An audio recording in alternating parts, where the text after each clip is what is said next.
Hello friends, आज chemistry की दूसरी क्लास है और पिछली क्लास में अपन ने जितना भी पढ़ा था वो सबसे पहले रिवाइज करेंगे, उसके बाद अपन आगे बढ़ेंगे। तो अपन ने देखा पीरियोडिक टेबल। सबसे पहले उसमें टोटल कितने एलिमेंट होते हैं। टोटल उसमें 118 एलिमेंट होते हैं, जिसमें से मेटल्स कितने होते हैं, 91 मेटल्स होते हैं।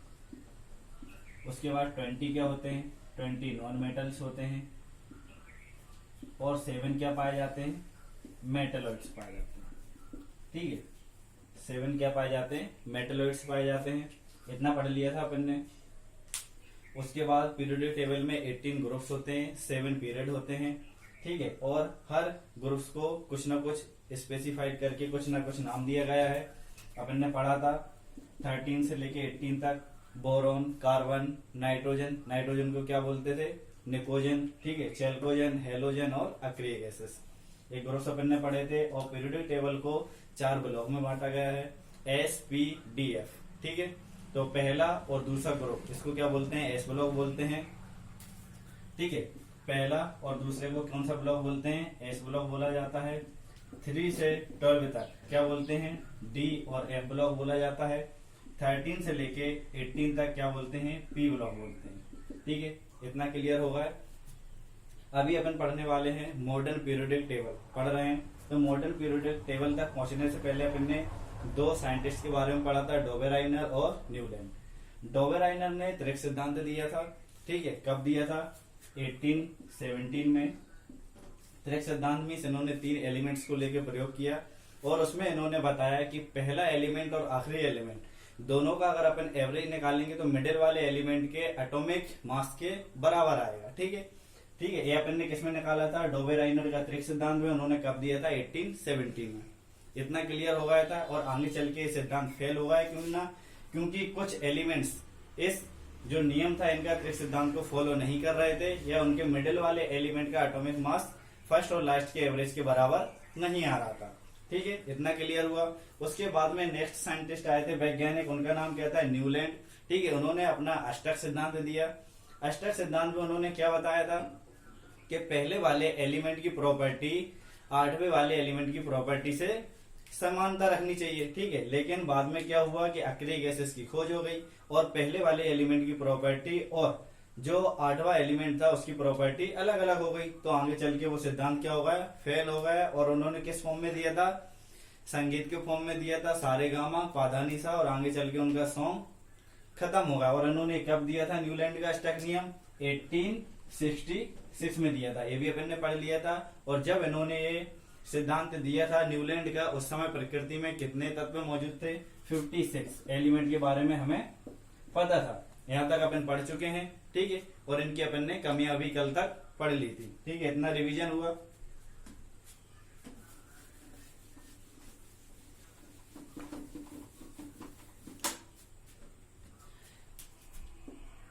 अब नेक्स्ट साइंटिस्ट आए मेंडलीव। मेंडलीव ने क्या दिया, अपनी आवर्त सारणी दी।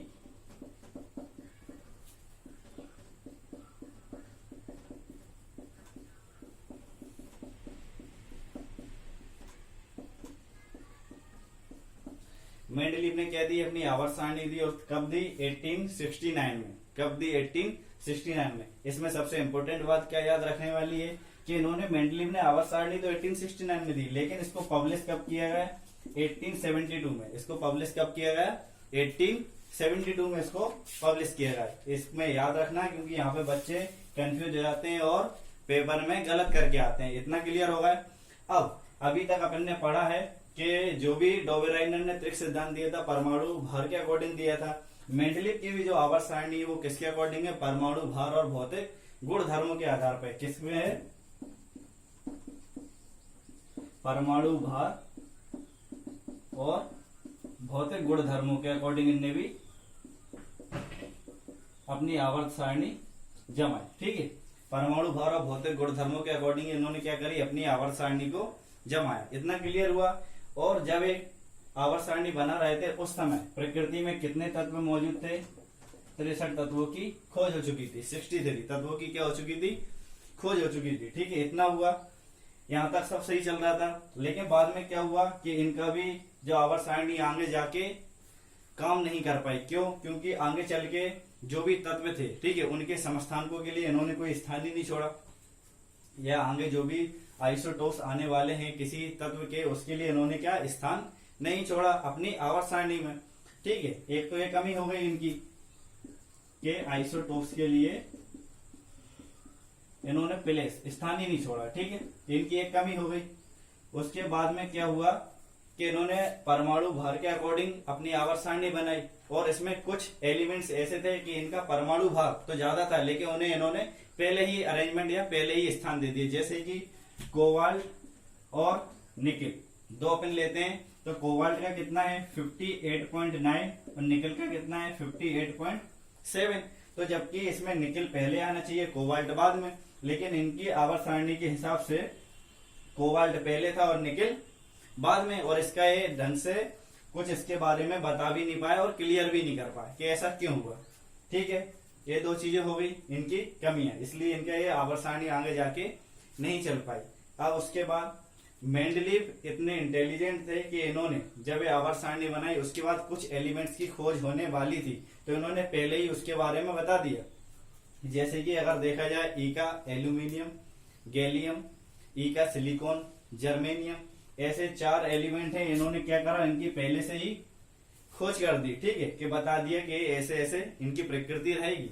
आगे चल के जब इनकी खोज हुई तो जो भी इनके खोजकर्ता थे उन्होंने इनके बारे में पूरी डिटेल्स लिखी है, कुछ जो भी उसके बारे में कैलकुलेशन करा, तो वहां पे पाया गया कि मेंडलीव ने जो बताया वो थोड़ा सा गलत है, और गलत है तो उन्होंने इसकी पूरी डिटेल्स और जानकारी किसके पास भेजी, मेंडलीव के पास, और बोला गया कि आपने जो भी कैलकुलेशन करके बताया था उसमें थोड़ी मिस्टेक्स पाई गई हैं या वो गलत हैं। बट मेंडलीव को अपने नॉलेज पे इतना कॉन्फिडेंस था कि उन्होंने उनसे जिन लोगों ने खोज की है उनसे बोला कि तुमने जो कैलकुलेशन करी उसमें गड़बड़ है, तुम डबल से कैलकुलेशन करो। इतने ये लोग मेंडलीव जो थे इतने नॉलेजेबल थे और इतने टैलेंटेड थे। ठीक है, तो इन्होंने कितने की खोज कर दी थी पहले से 4 की, पता पड़ गया। ठीक है, उनके नाम बता दिए थे, ई का एल्यूमिनियम, सिलिकॉन, जर्मेनियम और ई का सिलिकॉन, गैलियम होगा। इतना क्लियर होगा और इनकी कमी अपन को पता चल गई। तो अब आगे चल के कौन आए मेंडलीव के बाद, हेनरी मोसले।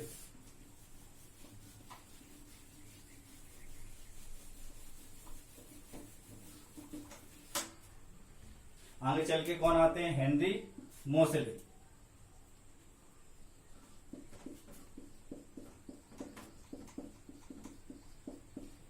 हेनरी मोसले जो आए इन्होंने क्या बोला, इन्होंने दी आधुनिक आवर्त सारणी।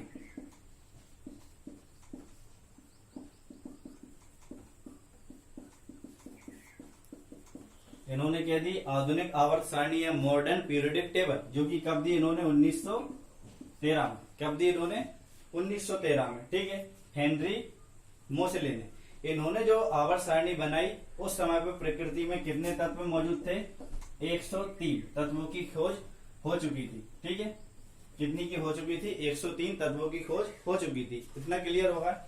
उसके बाद इन्होंने जो आवर्त सारणी बनाई वो किसके अकॉर्डिंग जमाई, परमाणु क्रमांक। परमाणु क्रमांक के एटॉमिक नंबर के हिसाब से इन्होंने अपनी आवर्त सारणी को रीअरेंज किया। ठीक है, इतना होगा। अब इन्होंने परमाणु क्रमांक के हिसाब से क्यों रीअरेंज करा, इन्हें क्या है उसमें कमजोरी लगी, कमी तो अपन को पता चल गई, अपन ने देख लिया। ठीक है, मेंडलीव में क्या क्या कमी रह गई थी। उसके बाद क्या हुआ कि मोसले ने एक परीक्षण करा। परीक्षण में क्या किया इन्होंने कि इन्होंने धातुओं को जो भी तत्व हैं, ठीक है, उन्होंने सबसे पहले एक को परमाणु भार के हिसाब से जमाया और कुछ को परमाणु क्रमांक के हिसाब से जमाया। ठीक है, कुछ को परमाणु भार के हिसाब से जमाया और कुछ को परमाणु क्रमांक के हिसाब से, और उनके ऊपर इलेक्ट्रॉनों की बमबारी करवाई इन्होंने। ठीक है, जब इलेक्ट्रॉनों की बमबारी करवाई तो उनमें पाया गया कि जो परमाणु भार के हिसाब से जमे हुए थे तो उनकी फ्रिक्वेंसी अलग आ रही थी। जैसे कि किसी की ज्यादा, किसी की कम, किसी की स्टेबल, किसी की ज्यादा, किसी की कम, किसी की स्टेबल, ज्यादा, कम, इस तरह से उसकी फ्रिक्वेंसी आ रही थी जब उन्होंने धातुओं को या जो भी तत्व है उनको परमाणु भार के हिसाब से जमाया था। लेकिन जब उन्होंने परमाणु क्रमांक के हिसाब से उनको रीअरेंज किया तो उन्होंने पाया कि सभी की फ्रीक्वेंसी इंक्रीजिंग ऑर्डर में स्टेबल आ रही है। ठीक है, मतलब आप परमाणु क्रमांक बढ़ाते जा रहे हो तो उनकी फ्रीक्वेंसी क्या है, बढ़ती जा रही है और एक ऑर्डर में, ठीक है, स्टेबल ऑर्डर में, जो कि अप और डाउन बिल्कुल नहीं हो रही। इसलिए उन्होंने पीरियोडिक टेबल को किसके अकॉर्डिंग जमाया, परमाणु क्रमांक के हिसाब से या एटॉमिक नंबर के हिसाब से। आज जो अपन आधुनिक आवर्त सारणी पढ़ते हैं वो किसके अकॉर्डिंग जमी हुई है, परमाणु क्रमांक के हिसाब से जमी हुई है। और कौन सी पढ़ते हैं, हेनरी मोसले की आधुनिक आवर्त सारणी, ठीक है। तो अपन ने 2-3 बातें इसमें ध्यान रखना कि सबसे पहले तत्वों का वर्गीकरण किसने किया था, डोबेराइनर ने किया था, ठीक है। उसके बाद मैं आवर्त सारणी किसने दी, मेंडलीव ने दी है। और आधुनिक आवर्त सारणी किसकी है, हेनरी मोसले की है, ठीक है। इतना क्लियर हो चुका है। अब अपन जो भी आगे का पीरियोडिक टेबल का अपन किस पे पढ़ेंगे, पीरियोडिक टेबल पे पढ़ेंगे, ठीक है। इतना भी अपन ने देख लिया। अब आगे का जो भी डेटा अपन किस पे देखने वाले हैं, पीरियोडिक टेबल पे। सबसे पहले अपन यहाँ तक पहुंचे, मॉडर्न पीरियोडिक टेबल तक। इतना क्लियर हुआ। अपन ने इसमें देखा कि कितने मेटल्स हैं, नॉन मेटल्स कितने हैं और मेटलॉइड्स कितने हैं। इतनी चीजें कंप्लीट हो गई। उसके बाद अभी अपन इसमें अपन ने ग्रुप्स देख लिए, ग्रुप्स कितने हैं, 18 है, पीरियड्स कितने हैं, 7 है। इतना क्लियर हुआ। एस ब्लॉक में कौन सा आया था, पहला और दूसरा ग्रुप, ठीक है। पी में 13 से लेके 18 तक और 3 से लेके 12 तक डी ब्लॉक आया था, ठीक है। S, P, D. और एफ ब्लॉक में जो आता है वो भी 3 से लेके 12 तक ही आते हैं, ठीक है। इतना क्लियर होगा। इनको क्या बोला जाता है, ट्रांजिशन एलिमेंट बोला जाता है। क्यों बोलते हैं, एनसीईआरटी ने भी परिभाषा यही दी है कि अपन को एस ब्लॉक से लेके पी ब्लॉक तक जाने के लिए इन एलिमेंट से होकर गुजरना पड़ता है, इसीलिए इसको क्या बोला जाता है, ट्रांजिशन एलिमेंट। इसके अलावा इसकी कोई डेफिनेशन नहीं है एनसीईआरटी बुक्स में भी, ठीक है। इतना क्लियर होगा। अब अपन सबसे पहले इससे कुछ रिलेटेड क्वेश्चन बनते हैं, ठीक है। सबसे पहले इनकी प्रॉपर्टी भी पढ़ेंगे, बहुत सारे जहां से क्वेश्चन बनते हैं और बच्चे क्या है वहां से कंफ्यूज हो जाते हैं। उससे पहले जैसे इससे क्वेश्चन बनते हैं, सबसे पहला एलिमेंट कौन सा है, तो हाइड्रोजन है। पीरियोडिक टेबल का देख रहे हैं क्योंकि एटॉमिक नंबर के हिसाब से जमी हुई है। पहला के बाद दूसरे पे हीलियम, ठीक है। तो सेकंड एलिमेंट कौन सा हुआ, हीलियम, जो कि क्या है, गैस है, ठीक है। थर्ड क्या है, लिथियम, जो कि क्या है, पीरियोडिक टेबल का पहला मेटल है। उसके लिए 4 बेरिलियम, ठीक है। 5 पे बोरॉन, कार्बन, नाइट्रोजन। ये एटॉमिक नंबर के हिसाब से बनी हुई है मॉडर्न पीरियोडिक टेबल, ठीक है। कितने एलिमेंट हैं, 118 है। इतना क्लियर होगा। अब इसके बाद में जितने भी इतने 118 में से जो मेन इंपोर्टेंट है, जहां से क्वेश्चंस ज्यादातर बनते हैं, उनके बारे में अपन मेटल्स और नॉन मेटल्स में अलग से एक एक के बारे में पूरे डिटेल में पढ़ेंगे। कंपोनेंट्स उसके, ठीक है, उसके कौन से गुण धर्म है या किस तरह की उसकी प्रॉपर्टी है, किससे रिएक्शन करने के बाद वो एसिडिटी देता है या बेसिसिटी बनती है, ठीक है। हर चीज के बारे में अपन प्रॉपर पढ़ेंगे डिटेल से। बस आप लोगों को एक ध्यान रखना है कि जब भी आप पढ़ने बैठे, पेन और पेपर बिल्कुल अच्छी कॉपी से लेके बैठे और नोट्स प्रॉपर बनाए, ठीक है। इतना क्लियर होगा। अब इसके बारे में अपन को कुछ प्रॉपर्टीज लिखनी है। प्रॉपर्टीज कौन सी, ठीक है। प्रॉपर्टीज में अपन में इसमें लिखना है कि सबसे पहले 2 तरह से अपन क्लासिफिकेशन करेंगे इसका, कि बाएं से दाएं जाने पे किस किस चीज में या कौन सी प्रॉपर्टी में किस चीज का फर्क पड़ता है, ठीक है। और एक ऊपर से नीचे आने में, ठीक है। इतना क्लियर होगा। इतना तो पता है ये मेटल्स हैं, ठीक है, ये ट्रांजिशन मेटल्स हैं और इधर नॉन मेटल्स हैं। इतना क्लियर होगा। अब अपन बाएं से दाएं जाने पे लिखते चलना अच्छे से। इसकी पहली प्रॉपर्टी लिखेंगे बाएं से दाएं जाने पर। पहली प्रॉपर्टी परमाणविक त्रिज्या या आकार। क्या है, परमाणविक त्रिज्या या आकार। अब एक चीज याद रखना कि सिंपल सी बात है, जहां पे इलेक्ट्रॉनों की संख्या अगर निरंतर बढ़ रही है या इलेक्ट्रॉनों की संख्या बढ़ेगी, तो जब इलेक्ट्रॉनों की संख्या बढ़ेगी तो वहां पे फोर्स भी ज्यादा लगेगा। जब फोर्स ज्यादा लगेगा तो फिर उनकी आकार पे क्या प्रभाव पड़ेगा, आकार उसका छोटा हो जाएगा, उसकी रेडियस क्या हो जाएगी, कम हो जाएगी। तो यहाँ पे देखना, अगर अपन लेफ्ट से राइट जाएंगे तो इलेक्ट्रॉनों की संख्या निरंतर बढ़ रही है, तो आकार पे क्या प्रभाव पड़ेगा, आकार उसका कम हो जाएगा, ठीक है। तो परमाणविक त्रिज्या या आकार में लिखना कि आवर्त सारणी में बाएं से दाएं जाने पे इलेक्ट्रॉनों की संख्या बढ़ती है, इस कारण से परमाणविक त्रिज्या या आकार उसका कम होता है, ठीक है। इतना क्लियर होगा। अब इसमें दूसरा पॉइंट लिखेंगे अपन, आयनन विभव या आयनन ऊर्जा, ठीक है। सेम ये भी उसी की तरह है, लेकिन बस वर्ड्स थोड़े अलग अलग हैं। यहाँ से वो बच्चों को घुमा देता है और कुछ नहीं, ठीक है। तो आयनन विभव है, आयनन ऊर्जा में क्या फर्क है। अगर अपन बाएं से दाएं जाएंगे तो सिंपल सी बात है, इलेक्ट्रॉनों की संख्या बढ़ रही है। जब इलेक्ट्रॉनों की संख्या बढ़ रही है तो फिर उसकी एनर्जी भी क्या होगी, बढ़ेगी, ठीक है। तो आयनन विभव या आयनन ऊर्जा भी बढ़ेगी। इतना क्लियर होगा। 2 पॉइंट कंप्लीट हुआ। अब तीसरा पॉइंट इसमें लिखेंगे कि इलेक्ट्रॉन बंधुता। क्या लिखना है? इलेक्ट्रॉन बंधुता। अगर आवर्त सारणी में अपन बाएं से दाएं की तरफ जाते हैं तो इलेक्ट्रॉन बंधुता का मान क्या है? बढ़ता है। अपन देख रहे हैं यहाँ पे इलेक्ट्रॉनों की संख्या बढ़ रही है तो इलेक्ट्रॉन बंधुता भी बढ़ेगी। इतना क्लियर होगा। अब चौथा पॉइंट लिखेंगे अपन धात्विक प्रकृति। क्या लिखेंगे? धात्विक प्रकृति। पीरियोडिक टेबल के हिसाब से समझो, यहाँ पे क्या है? मेटल्स हैं और यहाँ पे क्या है? नॉन मेटल्स हैं। मतलब कि धातु है यहाँ पे और यहाँ पे तो अधातु है। तो सिंपल सी बात है कि अगर अपन बाएं से दाएं की तरफ जाएंगे तो धात्विक प्रकृति क्या होगी? कम होगी। ठीक है, क्योंकि यहाँ से यहाँ तक जाने पे धातु के जो गुण है वो तो कम होते जा रहे हैं क्योंकि अधातु बनती जा रही है। ठीक है, तो धात्विक प्रकृति कैसी होगी? कम होती जाएगी इधर। ठीक है, इतना क्लियर हुआ। अब उसके बाद एक और पॉइंट लिखेंगे इसमें, क्षारीयता, बेसिसिटी। क्षारीयता पे कैसा प्रभाव पड़ता है? अगर अपन बाएं से दाएं जा रहे हैं पीरियोडिक टेबल में तो क्षारीयता का गुण क्या है? क्षारीयता का गुण भी घटता है। ठीक है, क्यों? क्योंकि यहाँ पे क्या होगा? अब यहाँ पे जो भी धातुएं हैं, धातुओं के साथ अगर रिएक्शन होगी तो वो क्या देते हैं? क्षारीय प्रकृति निकल के आती है उसमें से। लेकिन अगर नॉन मेटल्स में कुछ देंगे तो अम्लीयता वाली प्रकृति बनती है। ठीक है, तो यहाँ पे क्षारीयता गुण क्या होगा? कम होगा। और बिल्कुल इसका जस्ट अपोजिट क्या होगा? ऊपर से नीचे आने पर। ठीक है, अब एक और चीज रह जाती है इसमें, बैलेंसी, संयोजकता जैसे बोलते हैं।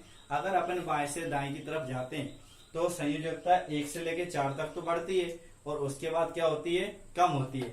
जैसे कि अपन ने वाटर का डेंसिटी देखते हैं, मैक्सिमम कितना रहता है? 4 डिग्री सेल्सियस पे।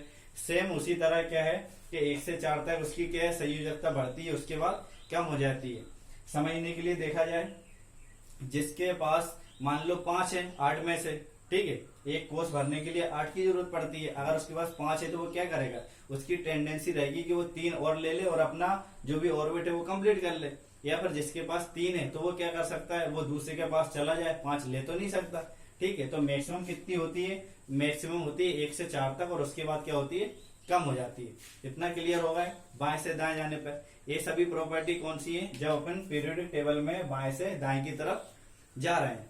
ठीक है, अब अपन प्रॉपर्टी पढ़ेंगे ऊपर से नीचे आने पे। सेम वही तरह की प्रॉपर्टी है। पहला अगर देखेंगे परमाणविक त्रिज्या या आकार। अगर अपन ऊपर से नीचे की तरफ आएंगे तो जो इलेक्ट्रॉनों की संख्या है वो कम होती जाती है, तो भाई परमाणविक त्रिज्या और आकार पे क्या प्रभाव पड़ेगा? वो बढ़ जाएगा। ठीक है, इसमें अगर अपन दूसरा पॉइंट देखें तो आयनन ऊर्जा या आयनन विभव, ठीक है, सेम उसी की तरह है। अगर ऊपर से नीचे आने पे इलेक्ट्रॉनों की संख्या लगातार कम हो रही है तो फिर ऊर्जा भी कैसी होगी? कम होगी। इतना क्लियर हुआ।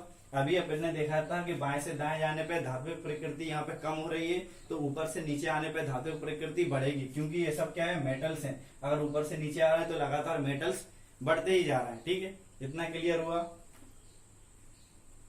उसके बाद कौन सा पॉइंट देखना है? इलेक्ट्रॉन बंधुता। अगर इलेक्ट्रॉन बंधुता की बात करें तो ऊपर से नीचे आने पे इलेक्ट्रॉनों की संख्या कॉमन सी बात है कम हो रही है, तो इलेक्ट्रॉन बंधुता भी क्या होगी?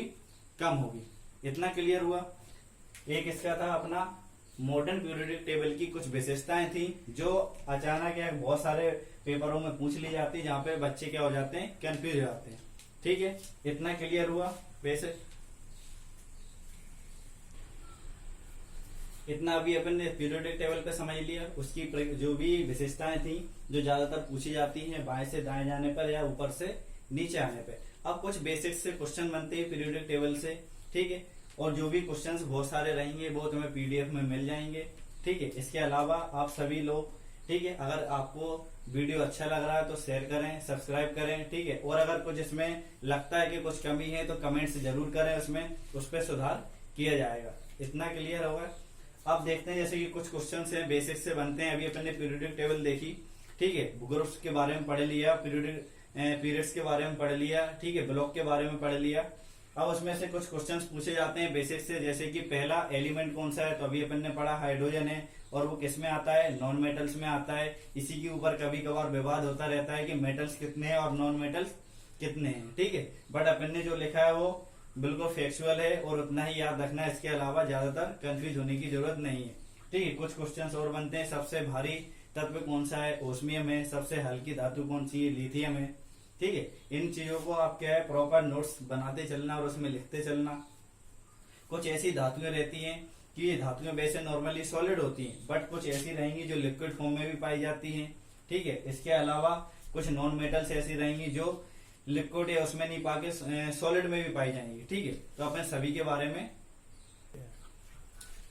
इतने सारे क्वेश्चन या कुछ जो भी और एक्स्ट्रा जो क्वेश्चंस हैं, ठीक है, वो आपको पीडीएफ में मिल जाएंगे। पीडीएफ डिस्क्रिप्शन में आपको मिल जाएगी, आप वहां से डाउनलोड कर सकते हैं। और सभी के सभी जितने भी क्वेश्चंस मिले आप प्रॉपर उसके नोट्स बना के लिखिए। हम पूरे के पूरे क्वेश्चंस कवर करने की कोशिश करेंगे जो भी पीरियोडिक टेबल से रिलेटेड आते हैं, चाहे वो पीएससी में भी क्यों ना आते हो। ठीक है, जितने भी क्वेश्चंस अगर और रेलवे के जितने भी आप मतलब पढ़ने के बाद आप जितने भी पेपर्स आए हैं या हुए हैं आप उनको डाउनलोड करिए और वहां पे लगा के देखिए आपसे कितने परसेंट क्वेश्चंस बन रहे हैं। आपको पूरे 100% क्वेश्चंस वहां पे बनेंगे। जो भी आप पढ़ रहे हैं आप उसके प्रॉपर नोट्स बनाते चलिए और उसका प्रॉपर रिवीजन करवाते चलिए। ठीक है, उसके बाद कुछ भी और एक्स्ट्रा भी जो क्वेश्चंस रहेंगे, ठीक है, वो आपको मिल ही जाएंगे। और जैसे कि कुछ अलग अलग प्रॉपर्टीज रहती है मेटल्स और नॉन मेटल्स की, वो अपन जब आगे मेटल्स पढ़ेंगे और नॉन मेटल्स पढ़ेंगे, ठीक है, तो उसमें प्रॉपर एक एक मेटल्स को उसके पूरे कंपोनेंट, ठीक है, उसके क्या क्या गुणधर्म है, क्या क्या प्रॉपर्टी पाई जाती है, किसके साथ क्या रिएक्शन होता है, ठीक है, अपन पूरी डिटेल में पढ़ेंगे। और उनसे ज्यादातर कंपोनेंट्स के बारे में पूछा जाता है, वो भी अपन डिटेल में पढ़ेंगे। ठीक है, इतना कंप्लीट हुआ। और उसके बाद लास्ट के जो भी लेक्चर रहेगा उसके लास्ट के टाइम में कुछ विविध भी दी जाएगी जो आपको अलग से बनानी है या लिख के रखना है, जहां से ज्यादातर क्वेश्चन फैक्चुअल में पूछ लिए जाते हैं। ठीक है, इतना कंप्लीट हुआ।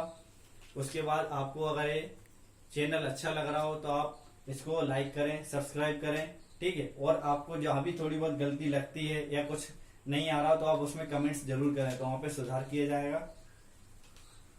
ठीक है, और अभी इसके जो अपना पीरियोडिक टेबल का बेसिक्स पूरा कंप्लीट होगा, अब जो भी क्वेश्चन है वो आपको पीडीएफ में मिल जाएंगे। ठीक है, और आशा करते हैं कि आप सभी लोग ठीक होंगे। अभी लॉकडाउन चल रहा है तो प्रॉपर आप पढ़ाई कीजिए और नोट्स बनाइए। धन्यवाद।